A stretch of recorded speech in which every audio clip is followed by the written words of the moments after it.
Hey everyone, welcome back to the channel. So today I got another quick tip video, and what I'm going to share today is kind of give you a scenario where you may fix a problem, but even though you fixed a problem, you didn't fix the main cause of the problem. And it's a common thing that sometimes mechanics deal with stuff like this. And I'll explain a little bit more here once we get into it, but it's gonna have to do with the starter sitting next to me. But before we go ahead and begin, if you haven't subscribed to the channel, hit the subscribe button down below. Definitely smash that like button because it helps the channel out. And with that said, let's go ahead and get started on today's quick tip video. So today's quick tip is basically going to be about finding the root cause of a problem and not just fixing the effect of the root cause. Now, sometimes mechanics can get blindsided by this if you're not really paying attention and just kind of going at it, just fixing the symptom, not the cause. Sometimes you can wind up, getting a comeback or getting yourself in trouble. So that's what I want to make this video to kind of show everyone what I'm talking about, because I have the best example here with this starter. So this starter came off of a 2015 Dodge Grand Caravan 3.6 liter, very common car. They made millions of these things. They're basically cookie cutters. There's so many. But this vehicle owner stopped into the shop and said, hey, I've been having a hard time starting the car. I have to continuously try and turning the key multiple times to get it to start. And when it does start, it's very weak and very slow, and I believe it needs a starter. So I went ahead and I did a starter test on there and, determined that the starter is bad. This thing was, almost, I guess you can say, shorting out. I was pulling in quite a bit of amps, but not really doing anything. So I quoted him on a starter and said, okay, pretty standard. Starter went bad.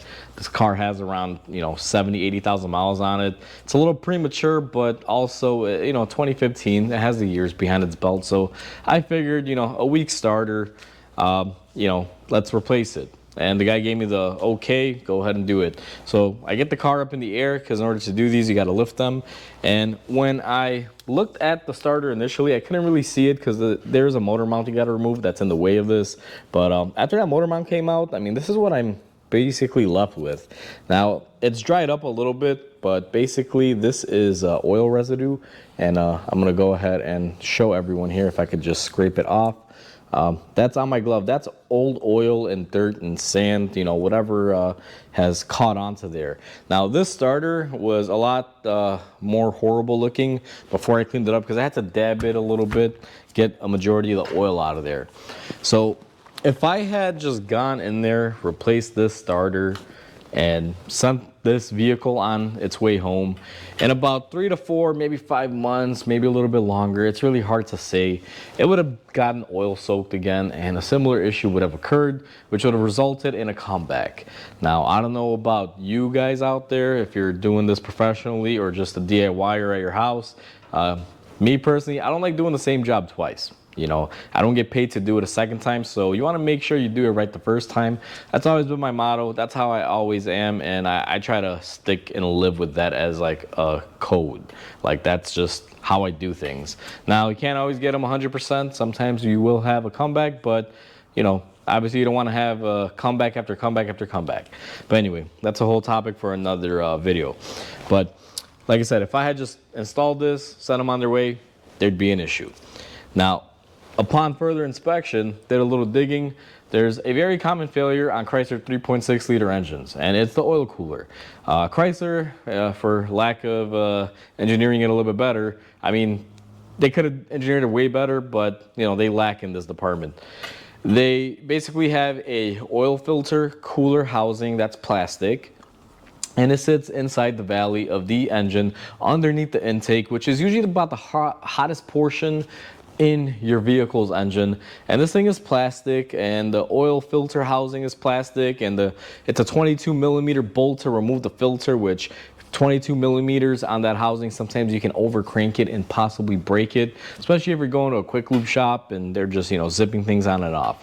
Usually what will happen is the housing will bend and flex after so many filter changes and just heat cycles going through this thing, that they start leaking oil typically, and that oil will basically fill up the valley of the engine and then start overflowing on top of the transmission and either go to the front of the engine or to the back of the engine. In this scenario, it was flowing out towards the front on the transmission pan, getting on our starter.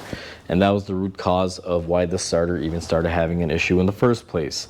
It was basically being cooked internally by that oil and causing, you know, probably resistance, and that's why I was pulling in so many amps.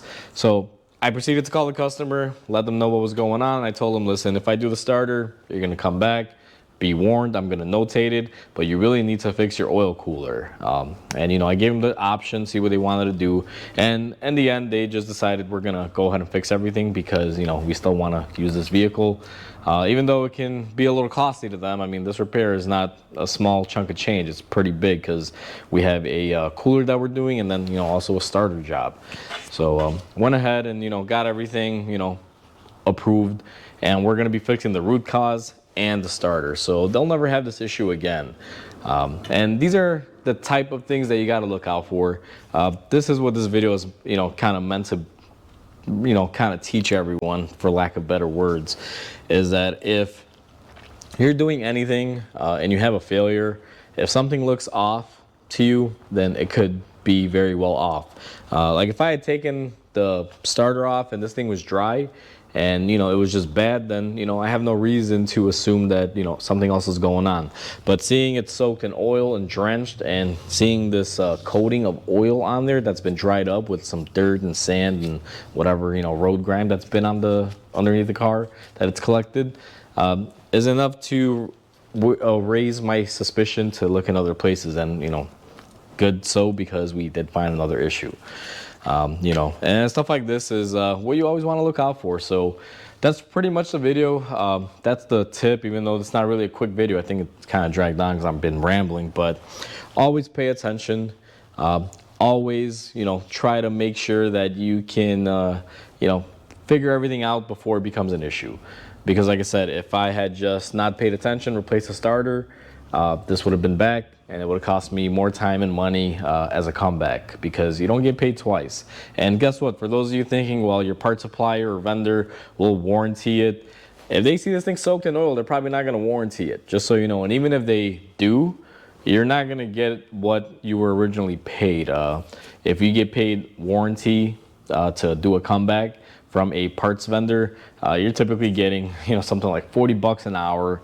And, you know, it's you don't get the same rate that you normally would get. So you're basically doing stuff for almost for free in a way. So yeah, I mean, that's that. So anyways, not to make this video super long, that's kind of what I wanted to share with everyone. Hopefully you guys find this video interesting, and hopefully it helps somebody out there. So like always, comment, like, and subscribe, because it definitely helps the channel grow. I hope everyone has a wonderful day, and I'll catch you on the next video.